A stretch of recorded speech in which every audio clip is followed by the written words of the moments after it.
Porque, esmiuçando um pouco esse caso, você me corrija se eu estiver errado, por exemplo, existe essa fabricante, a Quebex, eles gostariam de fazer o notebook, de repente um PC de mesa, eles precisam entrar em contrato com um fornecedor chinês para fabricar a placa-mãe, né. Existem os projetos já pré-prontos, mas quando você tem o seu produto, precisa ter as adaptações para ele, né, as Sim. certificações, as coisas.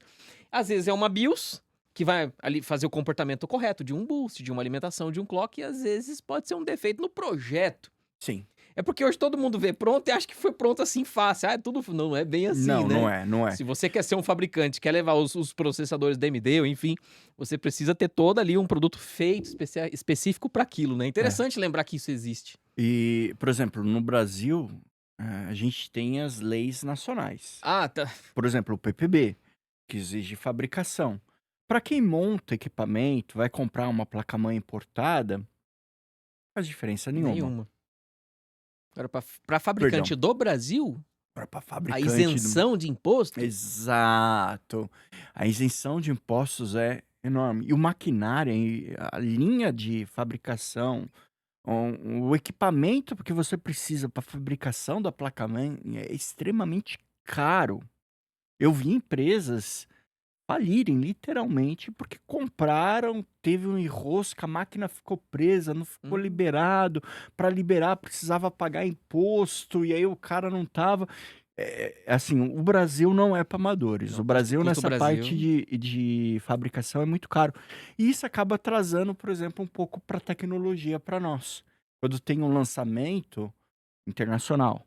Agora 2026, logo, logo, o pessoal ali da nossa assessoria de imprensa, que tá sentada ali atrás olhando pra gente, pra ver se a gente não tá falando nada demais, né.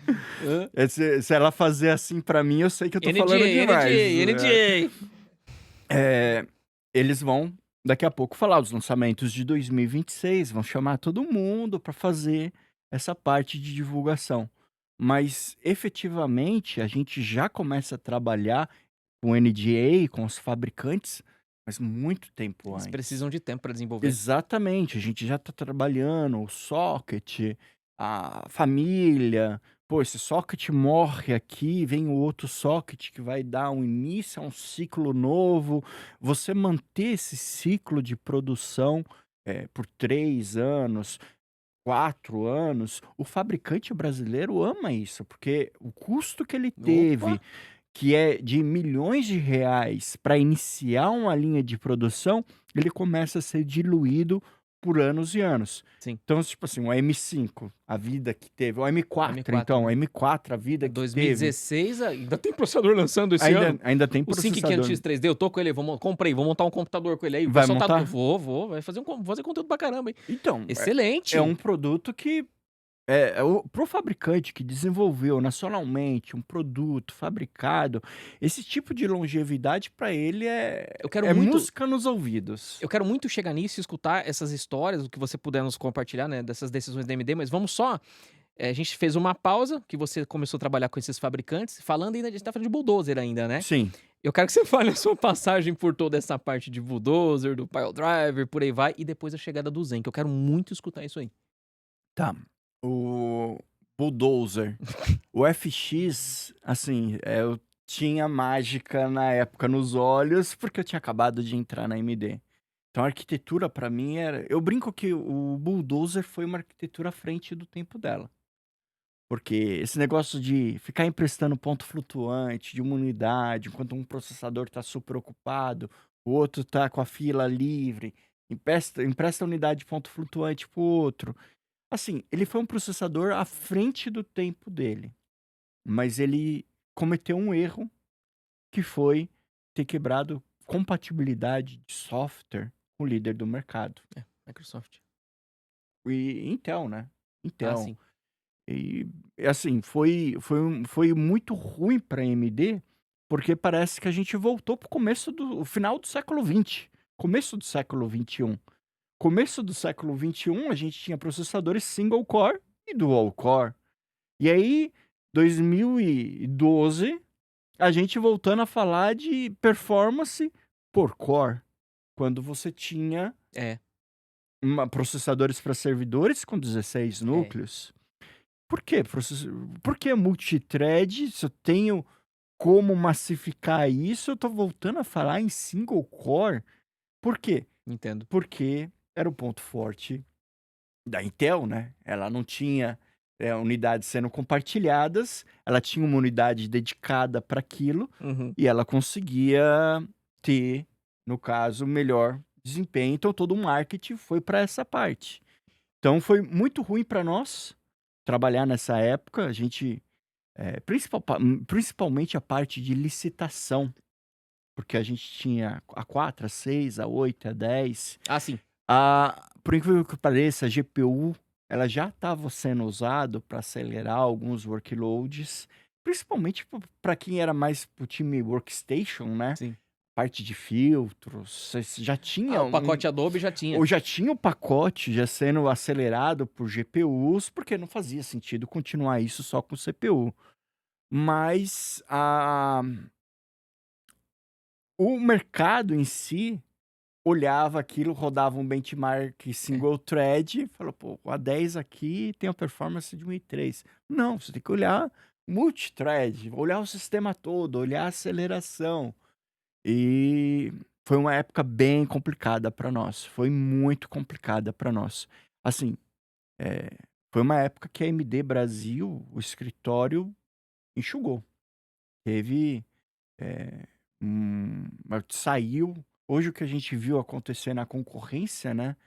O pessoal fala: você tá feliz que aconteceu isso com a concorrência? Não, Não. ninguém fica feliz com isso. Ninguém fica feliz vendo enxugar emprego, cortar emprego, Não, pelo amor porque de Deus. eu passei isso Uhum. nessa época. Foi uma época muito ruim para AMD e vi áreas sendo extinguidas. Então, o time commercial na época praticamente deixou de existir. Eu comecei a dar suporte para component. Foi Olha. nessa época que eu comecei a trabalhar com Radeon e com FX, porque era a parte que eu sabia que não ia ser extinta isso, então vim para essa parte. Caraca, velho. E foi a época que eu comecei a mais aparecer também como AMD, Uhum. porque até então o Roberto Brandão assumia boa parte das entrevistas que tinham, e como eu vim para essa área de gaming, eu acho que foi nessa época que a gente. Foi mais ou menos Foi mais ou isso. menos isso aí que a gente chegou a Foi se por causa conhecer. de jogo. Foi por causa de jogo. CS. Né? E eu dava suporte para essa Sim. época, eu fiquei dando suporte para a área de. A gente internamente chama essa parte de component.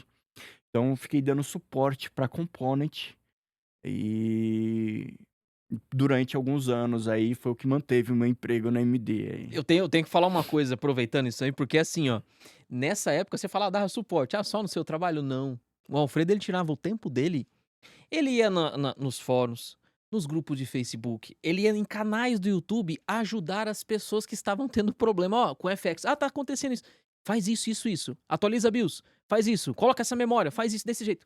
Eu cansei de ver você tirando. Isso é trabalho que você levou pra casa, né? É, Você estava lá na sua casa, sentado, trabalhando e ajudando a todo mundo a tentar resolver essas questões. Com eu. paciência. Com paciência, mas assim, eu brinco que saudade dessa época, porque eu tinha tempo Ah, pra sim. fazer isso. Sim. Hoje em dia eu não tenho mais tempo pra fazer esses testes. Hoje em dia eu dependo dos testes dos outros. Foi uma época boa. Assim, É, todo você o se tempo. aproximou de uma coisa que você gosta muito, que é fazer os Exato, testes, né. exatamente. E assim, na verdade, uma época boa não. Trabalhar na AMD é muito bom. Todas as épocas são boas, mas são Todas as diferentes, épocas né. são boas. Trabalhar na AMD é muito bom, é uma empresa que valoriza muito o funcionário. Mas assim, por mais difícil que tenha sido, eu tenho boas lembranças ainda dessa época, como a gente passou, como a gente conseguiu virar isso. E assim, o pessoal lá atrás, em 2012, falou: ó, o pessoal vai desenvolver uma nova arquitetura. Na época nem falava em Zen, né? Não existia esse nome, né? Isso aí vem depois. O nome mesmo a gente ficou sabendo em 2016, um pouco Ah, antes do logo antes, lançamento. logo antes. Que aí falaram em Zen pra gente, arquitetura Zen, deram o nome de Zen, mas a gente não sabia o nome do produto. A gente mesmo ficava na dúvida se ia vir Athlon, ia vir Phenom, ia vir um novo nome. Aí o pessoal falou: ó, gente, vai vir um novo nome. A AMD quer um nome, perdão, um nome que identifica esse momento atual. E aí veio o Ryzen, né? Que o inglês meio que, apesar de ser escrito de maneira diferente, a pronúncia parecida, né, de levantar, Sim, e foi o que fez, né. foi. E juntar o Zen do nome da arquitetura com o nome do processador foi, assim, um nome eu acho que não podiam ter acertado mais.